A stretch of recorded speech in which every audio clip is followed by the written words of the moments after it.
देश में पहले से ही भारत बायोटेक की बनाई कोविड वैक्सीन की प्रामाणिकता को लेकर सवाल उठाए जा रहे थे। अब इससे एक और विवाद जुड़ गया है। दरअसल पिछले दिनों कांग्रेस नेता गौरव पंथी ने अपने ट्विटर पर एक आरटीआई दस्तावेज साझा किया था। ये दस्तावेज कोवैक्सीन में नवजात गाय के बछड़े का सीरम या फिर काफ सीरम का इस्तेमाल होने से जुड़ा था, जिसके बाद से ही सोशल मीडिया पर भारत बायोटेक की वैक्सीन को लेकर विवाद शुरू हो गया।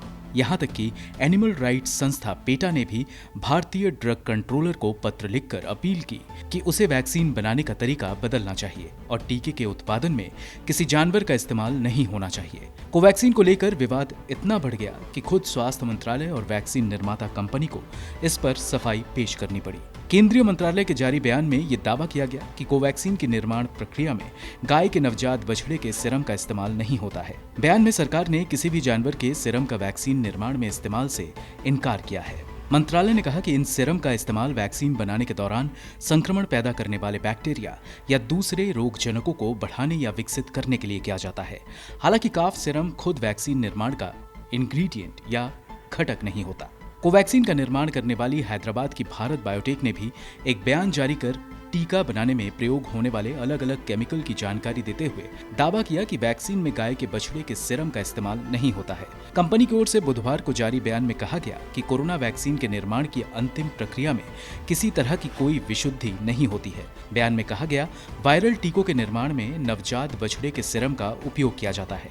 इसका उपयोग कोशिकाओं के विकास के लिए किया जाता है, लेकिन इसका उपयोग ना तो SARS-CoV-2 वायरस के विकास में और ना ही अंतिम निर्माण में किया जाता है। कंपनी ने यह भी कहा कि वैक्सीन निर्माण प्रक्रिया में बोविन सीरम का इस्तेमाल दशकों से होता चला आ रहा है।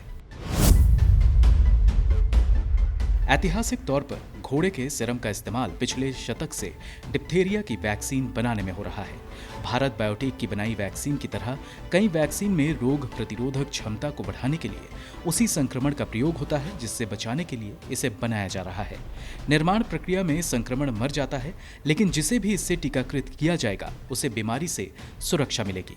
वैक्सीन में प्रयोग होने के लिए संक्रमण को विकसित करने की जरूरत होती है।